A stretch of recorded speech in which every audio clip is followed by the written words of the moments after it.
Hi, my name is Karen Fabian, and I'm the founder of Bare Bones Yoga, and welcome to my YouTube channel. So today I wanted to go over some hip anatomy, and this is just kind of a primer on the hip. I'm going to include a link to a webinar I have where I show you pictures of the muscles and I go into it in more detail. But sometimes it's nice to just start with kind of a cursory review so that you can just get familiar with some of the names and just a general idea of what the muscles are and what they do and maybe some poses that they're used in. The other thing I want to remind you of is my Facebook group on anatomy, which is called the Bare Bones Yoga Anatomy Work Group. And if you just go to Facebook and search that, or just go to my website, barebonesyoga.com, and right on the homepage you'll see the link.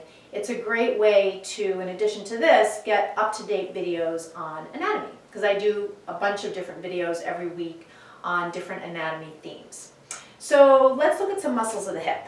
So here we have the skeleton, and one way to think about the muscles is to look at them from the perspective of the movement that they create. So one major action of the hip is hip flexion. And so hip flexion is moving in the sagittal plane, and an easy way to describe it is to pull the thigh up close to the belly. So that hip flexion action is created by a number of muscles. And of course, when we think about anatomy, sometimes we hone in on one muscle, but I really want you to keep in mind that things work together, and sometimes they don't work really well together, and that's a whole other conversation. But I want you to develop a little bit of a higher level of understanding of anatomy, and yes, you're going to know individual muscles and what their function is, and what the action is that they create, but you're not going to forget that there are a number of contributors that often help that muscle. And this can be important for yoga teachers because many times as they learn the muscles, they'll be really focused on this one does this one does that, and then when someone comes up to them and says, I have this funny feeling here, they immediately say, oh, it must be this. Well, remember, it could be one of their neighbors. So that's just something to keep in mind. So hip flexion, one of the muscles that contributes to that is the psoas. It starts on the lumbar spine and it ends on the femur.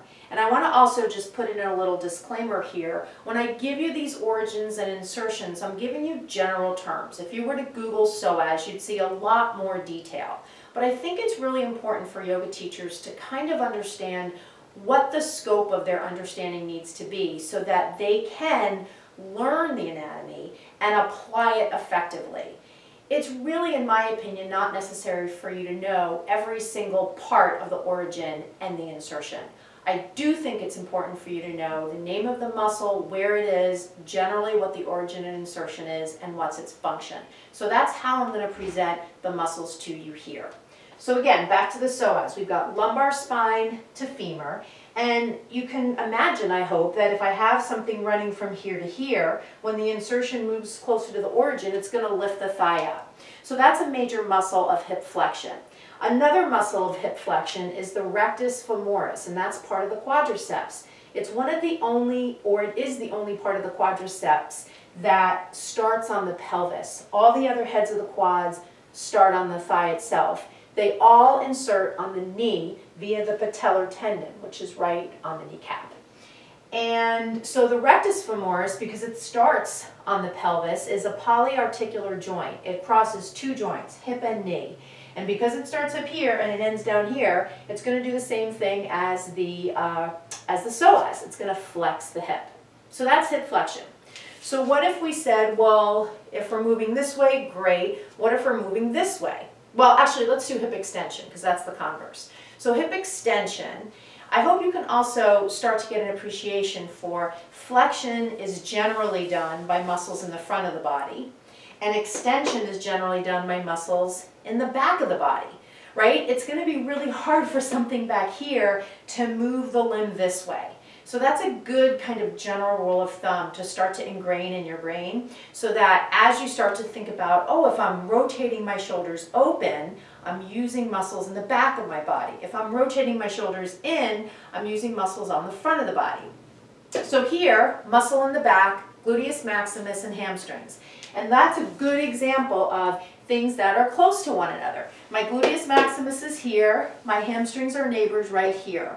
Gluteus Maximus starts and ends on the pelvis, and the hamstrings start on the ischial tuberosities and end on the knee.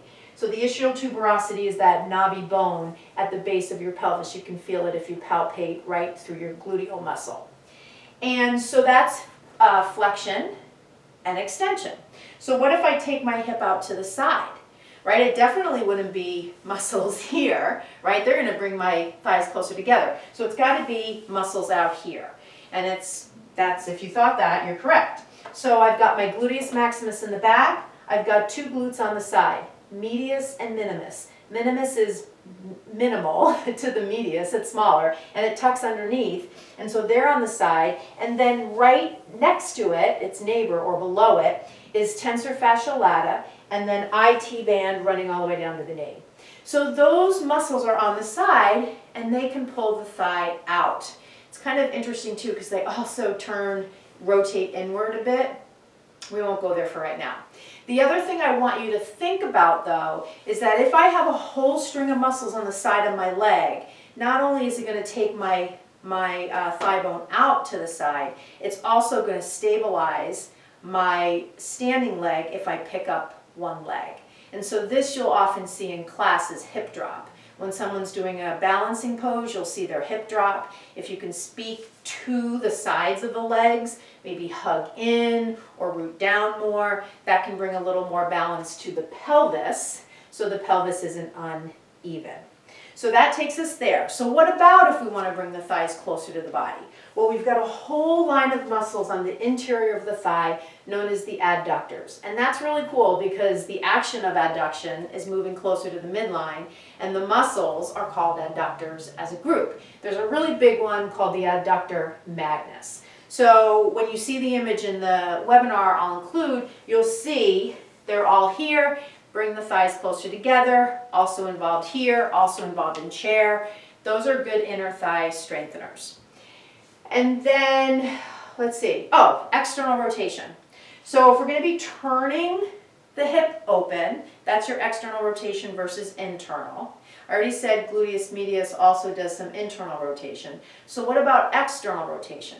So external rotation is the job of the piriformis, the gemelli muscles, and the obturator muscles. And they all sit kind of like my fingers are here between the sacrum and the pelvis.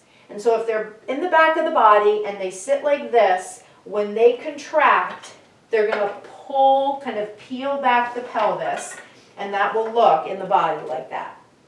So that takes you through flexion, extension, abduction, adduction, internal and external rotation. So that takes you through all the movements of the hip and just gives you a couple of terms, a couple of muscles, more than a couple, that you can start to get familiar with the names. It's going to be really helpful for you to take a look at the webinar, so I'll include the link.